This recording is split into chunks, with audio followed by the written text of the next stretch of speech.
So Keyshia, I really want to talk to you about different things that you've gone through in a life lesson that you'd like to share with your fans. So what's a moment in your life where you were like, wow, this was so life-changing, and maybe it's something you would never want someone to go through, maybe they're lost in that and you want to just help them through that? Well, there was a time when I came to LA thinking there was going to be a record deal going down, and the guy ended up wanting to date me. And I was like, no. And he was like, well, bye.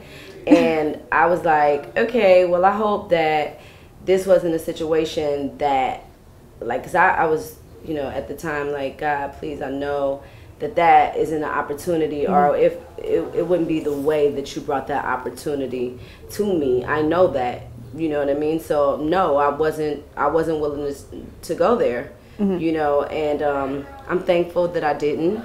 And I'm thankful that I didn't give up. And I'm thankful that I am here today because I didn't give up and I didn't take that route. And so I would like to say to my friends that, you know, it is a male-dominated business. If you want to become a singer or a rapper and you're a female in this business, it is very male-dominated, but you do not have to, you know, demean yourself, and you don't have to accept anything just because you have a dream. I'm really glad that you brought that up because, like you said, it's a male-dominated industry. So most people I interview, it's just rappers and stuff. So you never get to really relate with a woman who has been through that. So how old were you when you first came to LA, if you don't mind asking? 13. 13 or 14. And that was your first encounter where the guy was like, okay. No. Or no, it wasn't? Okay. No, it was later. It was later, yeah. I had went back to Oakland after Pac died, and then I came back. And that was a separate time from that whole entire, you know, yeah, and I think there's a lot of women out there who, even if it's not even to be an artist in a way, it's also just getting their foot in the door with anything, even if they want to be an assistant. And you just always hear, like, I feel like I have to sleep my way to the top, and it's really sad because you know you can point out the girls that are like, okay, you did something to get there. And it's even in my interviews I get like, oh, she probably had to do this, this, and this. And I don't think people realize, like, you can make it without having to do that. But I think people don't understand that. I mean, people just don't want to do that, or either their faith isn't strong enough, something isn't, the foundation isn't there to begin with. And I think that is really important. You know, to make sure that you're secure, because I mean, I didn't have a pot to piss in, and I could have took that opportunity, but because I know and my faith in God is really strong, and I feel like He wouldn't have brought me an opportunity in that way. Exactly. If this is meant to be for me. And it's more, and I look at it also like maybe you had to go through that early, so that later it's like, okay, you already know that's what it's going to be like. Because I saw the guy. I was driving in my Phantom up La Cienega, getting ready to go to Jerry's Deli, and he was in I think it was a Toyota truck or something to that effect, and a woman was driving. But I mean, I just was like, I mean, for me, it was a realizing moment that I was like a validation of myself and who I am and how far I've come, and to stay dedicated and focused, you know, because that was like a reassuring thing for me. I felt really amazing when I seen, I mean, not because of the materialistic, you know, but because that is something that shows that I really came my way, and I really did it my way, and not going that way, because he probably thought, oh, that's some kind of power I can hold over. That is some kind of power that you can hold over someone, you know. So not me though. So, and I'm sure even after that, just probably in the beginning, that everybody tried to. Well, yeah, no, of course that. So I mean, how long did it really take for you to be like, okay? When you said you cried about it, but when you really snapped out of it and you were like, okay, it was a blessing.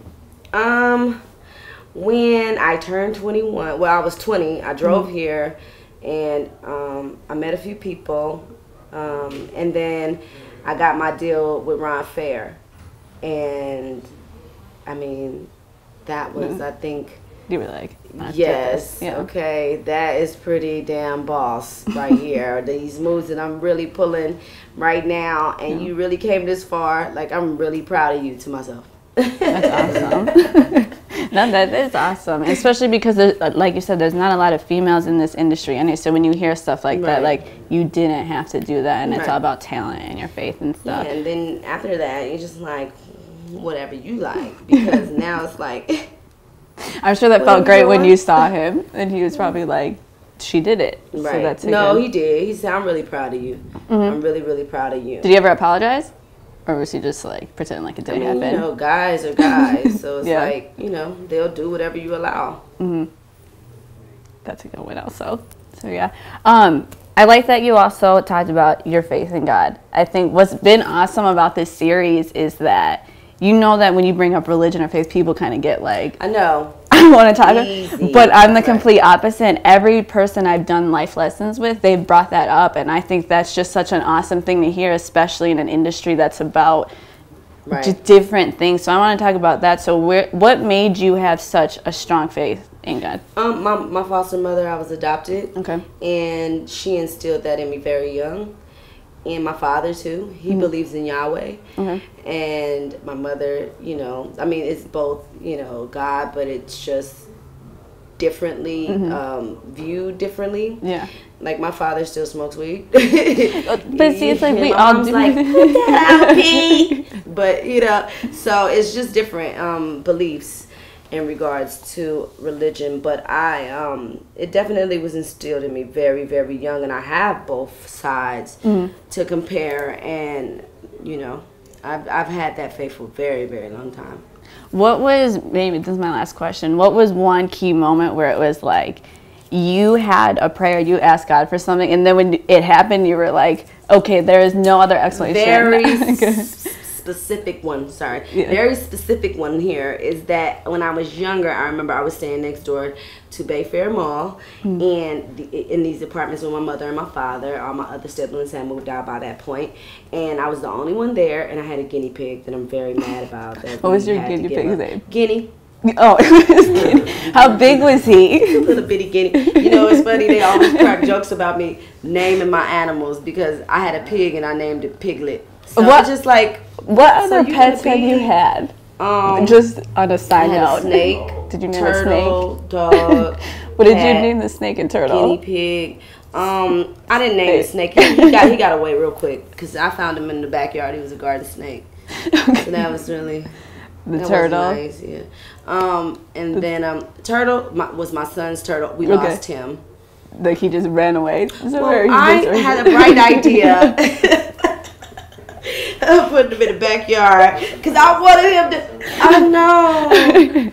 Okay, so anyway, I put him in the backyard to let him, because I was like, okay, he's a turtle. Maybe he wants to be outside for a little while. So here I am, you know, like cleaning around the house, and I go outside. I'm like, where did he go? I thought turtles were slow. How is he getting away like this? How long did you leave him outside for? It was a few hours. Oh, they're probably at that. So, I mean, I guess if it's a big backyard. So, you know. So then the turtle was gone. We found him like a month later. Where? You said like a month later. Where did you find him?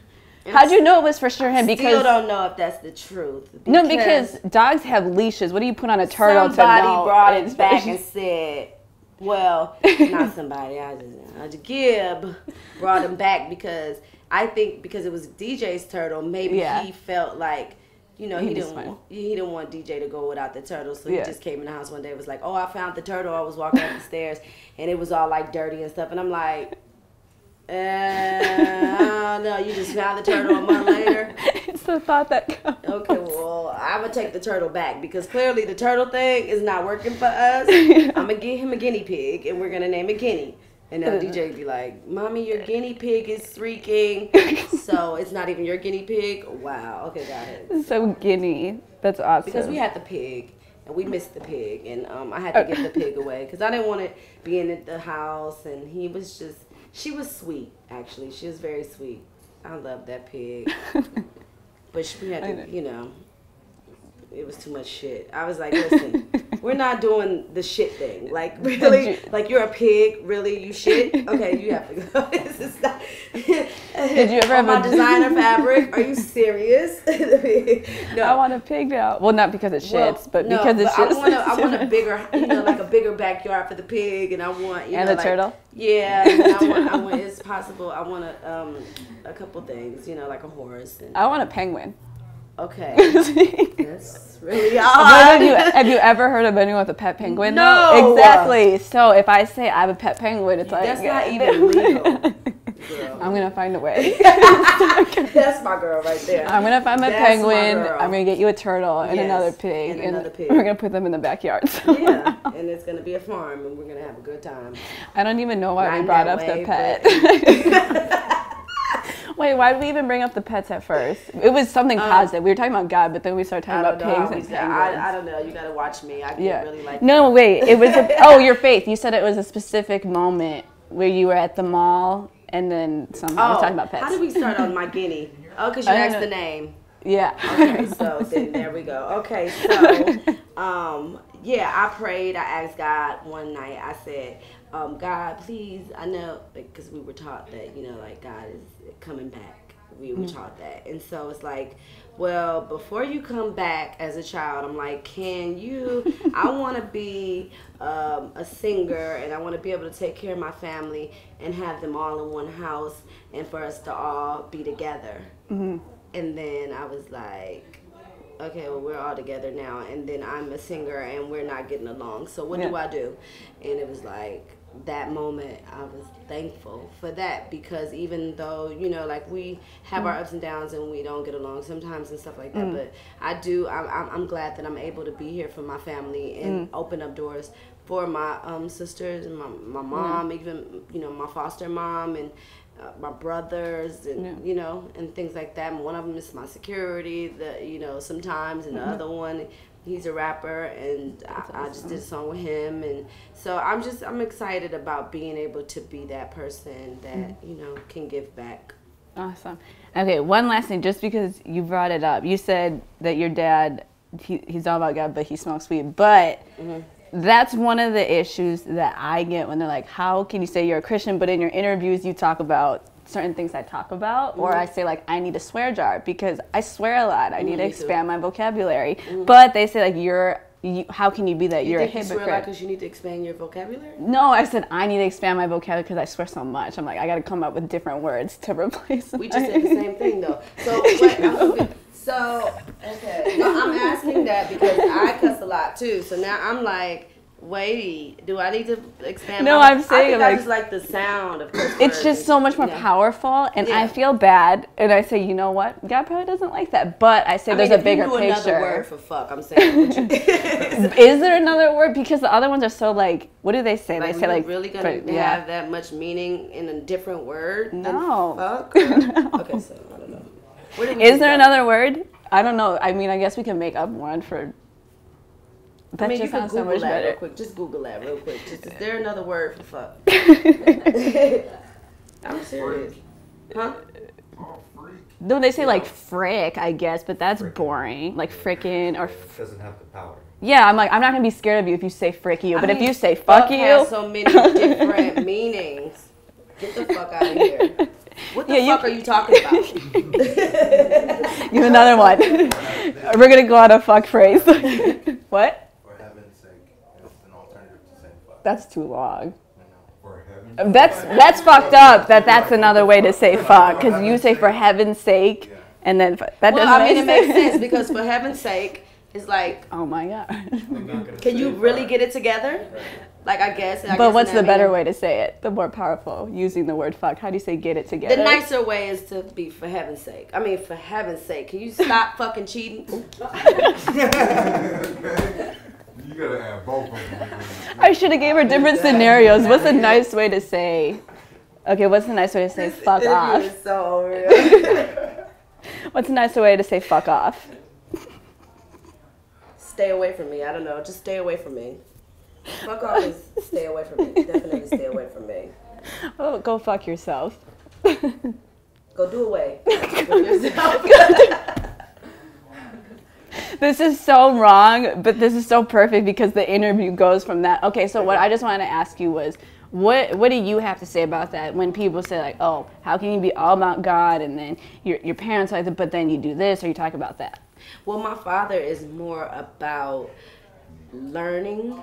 My father is all about doing research. Yahshua is all about finding out a lot of things about where you come from, you know, and what God represents. And I think like in that religion is more so you can drink because my grandmother believes in Yahweh, and that's how I was adopted because my mother and my father, my grandmother and my father went to the same research center. Okay. And so that they believe that they can drink and they can smoke, and that doesn't have anything to do with the religion. Yeah. I believe. I mean, because all of them, I never heard them say it, but all of them, you know, do the same thing. So, but my mother doesn't. She's a Christian. And, you know, she doesn't believe in, like, drinking and getting intoxicated like that. And she preaches against all of that. So, I don't know. It's just two very varied sides of it, I guess. Yeah. Well, I don't know. It's always interesting to talk about that just because it's like, a religion? Yeah, because I think it's not even about, like I talked about with Joey, it's not even about religion. It's more like, what's your relationship with God? What are your intentions? And that's what I think it's all about. So shouldn't that be what matters? Not all that matters, because I think there are some things within ourselves that we know that we should change. But, you know, that's all starts with the foundation that you have with your religion, and you believing in God and knowing that there is a higher power and that man did not put us here, period, point blank. And I believe in that. You know. Exactly. Yeah. Okay. Well, I have a gift for you. Uh-oh. Under the couch. I'm afraid of gifts now. From me or just no. Like, if the last person gave me a gift. Well, actually, I'm not scared anymore. What was it? Wait, what did they give you? What if I pulled out a pig? Vibrator. Oh, I'm not giving you a vibrator. But not who bad. The fuck not gave good, you a... actually. See, now I was asking her a question. I said, who the fuck gave you a vibrator? So how would I say that in a nice way? No, I mean, because I can't figure out how to charge the other one. It's just really... Well, it's not a vibrator, but maybe stressful. You can still use this somehow. Okay. It's just socks. Socks, but they're your favorite, like your best Instagram pictures and moments. So that's from Rock Apparel. I've been wanting a pair of these socks. Well, yeah. So for so long. I was about to say it says fuck. Really? What if it did? It says rock. It's Rock Apparel. So yeah. So they give me socks for any artist I interview, and then it just has pictures. And they got Mushakin on there. Actually, everything. He might be able to fit these in a year. Well, if you want some, I can get baby socks. What? So just let me know what you want on it. Thank you, honey. I really appreciate that. That is so sweet. I'm gonna get you custom fuck socks. Not like not for. No, I'm just gonna put. I'm just gonna put the word fuck all over the socks. Like fuck you, go fuck yourself, all of that. Well, thank you for such a positive, but also a very real, funny interview. Thank you so much for having me.